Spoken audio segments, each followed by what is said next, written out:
So 925 days eliminating all my carbohydrates, as many as I could, all the ultra processed foods, snacks, takeaways, cutting down dramatically on alcohol, avoiding any sugar whatsoever. And it's where I am today is a million miles, well, it's 925 days away from how I was before. So I just thought it'd be a good idea to, for anyone new to the channel or anyone who subscribed recently, thanks for that, guys. I just thought it'd be a good idea to go through a couple of the benefits or the scale and non-scale victories I've had so far. I've got them on my notes just in front of me. My eyesight's better. I've got my new glasses on, so here we go. The biggest noticeable change at the beginning of the first month of May 2022 was my weight loss. I think it was 11 pounds roughly in the first month or first couple of weeks. I checked my Twitter account and it did seem to say that. And that's when everything changed for me, guys. It changed my life. You'll notice I've got my Healing Humanity shirt, number 2. This is the blue-grey one. I like this one because it's got a colour logo. If anyone's new to my channel and also new to Carnivore, guys, check out healinghumanity.life. I think that's the website. Also, this follows on from Homestead How, Kerry Mann, who's very inspirational. Kerry starts about a year after me, and the guy is just unbelievable. You know, obviously I'm biased, but I follow his channel religiously, as well as many other carnivore channels. But guys, if you want to know where to start with Kerry Mann from Homestead How. He's got an amazing story. He is the real deal, and so, I mean, I will say that. Anyway, so the weight loss so far, I went down to, I dropped from 203 pounds plus down to 156 pounds. That was last November. I've steadily gone up to about 164, 167 pounds, but at the moment I'm down to 161. Sorry, I was 161 on the 1st of November. I'm now down to 158. So I'm aiming to get down to 11 stone dead, or 154 pounds. So 47 pounds was the most I'd lost. And when you get to my age, I'm going to tell you now, I'm 66. I started when I was nearly 64, so I was 64 in August 2022. I was on the slippery slope. I was in that classic category of blaming everything, all my illnesses, all my issues, health-wise, mentally, all blaming on probably the lockdowns and also my age. Every time something was going wrong, I used to say to Shell, "It's my age, babe. I can't do anything about it. You know, it's just, it is what it is." But when you lose 47 pounds in your 60s, it's a game changer, guys. It's a game changer. It was for me. So 47 pounds weight loss. I'm down from a 2XL on all my clothes down to a medium. Okay, this is a medium. My tracky bottoms are mediums. My head's shrunk. Hope my brain hasn't. But I have to wear adjustable baseball caps now because my 2XL ones I used to wear. If I put one on now, I look like a little kid. Okay, I used to wear golf caps quite a lot, even though I don't play golf.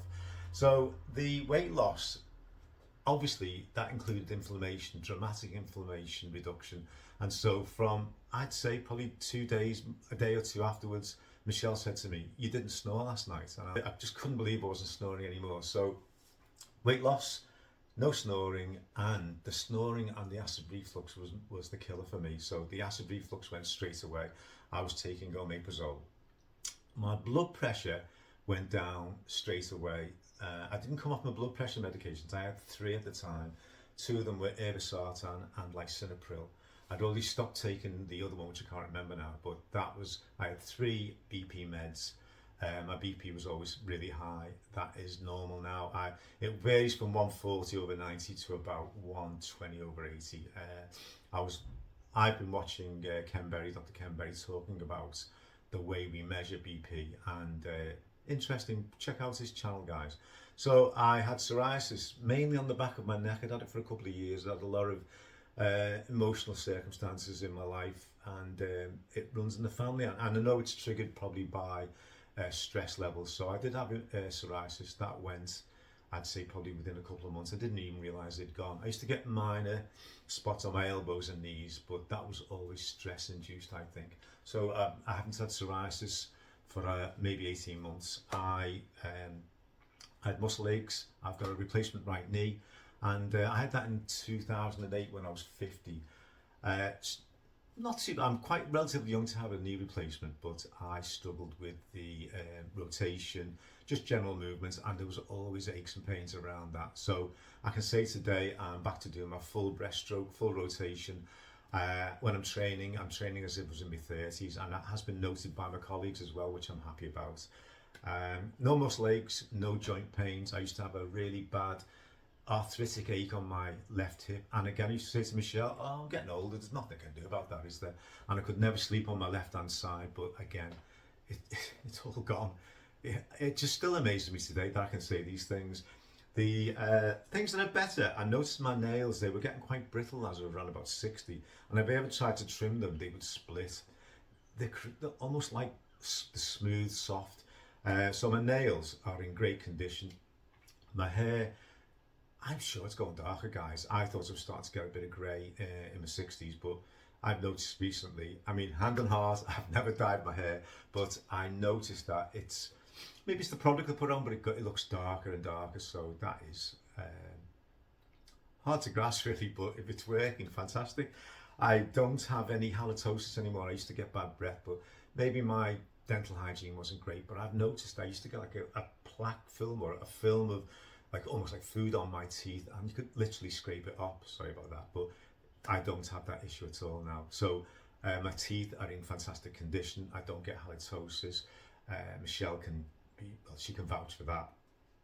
My energy levels, guys, are through the roof. I'm so enthusiastic about my work as a swim teacher anyway, but I've just got that energy level that I did have in my 30s. I've documented it a few times on my videos. So I'm enthusiastic, I've got energy levels like a kid, I sleep like a grizzly bear, or I sleep like a baby. I get probably really good 7 to 8 hours a night, and when I get up I feel refreshed. Obviously because I'm retired, semi-retired through my swimming as well, I can get up almost when I feel like, and I wake up about 7 o'clock, turn over, go to sleep. But obviously getting into winter time at the moment, I stay in bed for a couple of hours.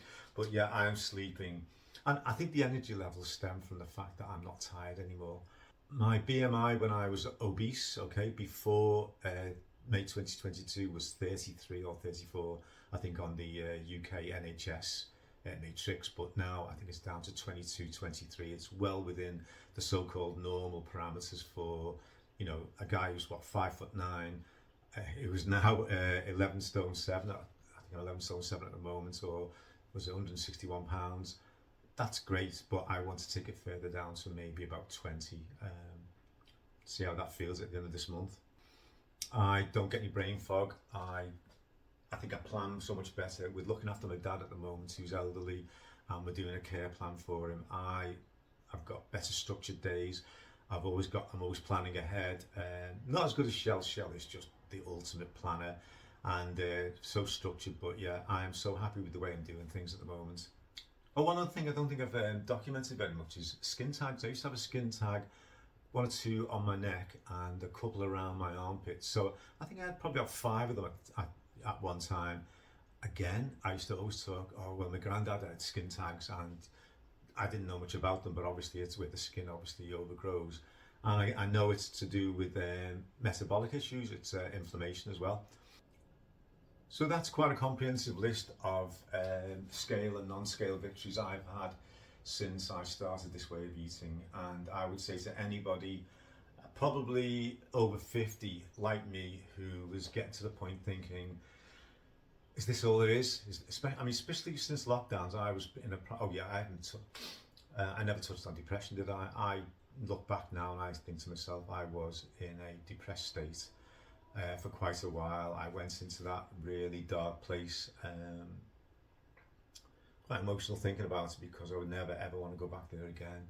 And what it's made me aware of as well is the value in the little things in life, not the big things, but they say to you, don't you, don't sweat the small stuff, and it is all small stuff. You don't need to do that. You should focus on the positivity, on the good things in life, your value systems, and again, this particular way of eating has helped me so much. Okay, so that's a comprehensive list of my scale and non-scale victories, guys.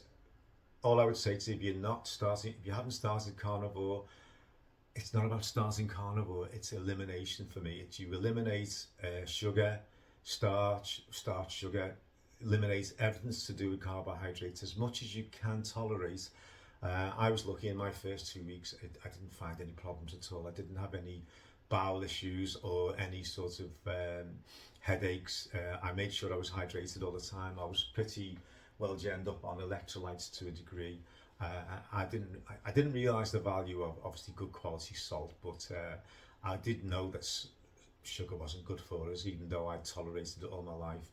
But as I say, I've eliminated all the sweet stuff. I'm not a sweet guy, I'm a savoury guy, and but I've eliminated pies, pasties, you know, sausage rolls, anything to do with pastries, anything to do with seeds, seed oils, grains, rice, pasta, potatoes. I do have the occasional, you know, French fries or chips, but it's very, very rare. It's only when we're out on big social occasions. And I do it more for an experiment. I did fall foul of the bad diarrhea when we were in Berlin last October. It's on one of my videos, and it's all about me not compromising for everyone else's benefits all the time. You have to say to yourself, all the benefits I'm getting, am I going to penalise them by being, you know, eating emotionally again? I don't eat emotionally as 99% of the time. I do sit there sometimes and think, you know what, I could just throw my head into a bucket of ice cream. But I don't. And that's probably one thing I'm really happy about is discipline. I wasn't disciplined before I came across the fact fiction documentary. But yeah, it does help so much, guys. So I'll finish off there and I'll go back to the diary. It's healing humanity. That's what it's all about. And I'm so grateful, thankful and blessed that I've come across the likes of Kerry Mann from Homestead How. I'm so grateful that after watching Fat Fiction, the YouTube algorithms pointed me towards Dr. Sean Baker, then to Dr. Ken Berry, Dr. Kiltz, and then Dr. Anthony Chafee. Those the four horsemen of the apocalypse, they have been amazing to subscribe to, and obviously Kerry Mann, Dante Ferrigno, Amanda from Carnivorous Me. Just my blessings to Amanda, because I know she's had quite a lot of challenges with the YouTube stuff, sadly, but I know she's still on the diet. So as I continue day 11, so far I've had my McDonald's trip where I had my double quarter pounders. Stuck some cheese on that as well, so I'm going to have to slap my wrist on that. I couldn't get the cheese off. But yeah, I had some plastic cheese, but again, I don't get any reactions to it. So day 11 continued, 925 days on the carnivore way of eating, healing humanity. I honestly think that's what we're doing, and long may it continue. And so I'll catch you guys later.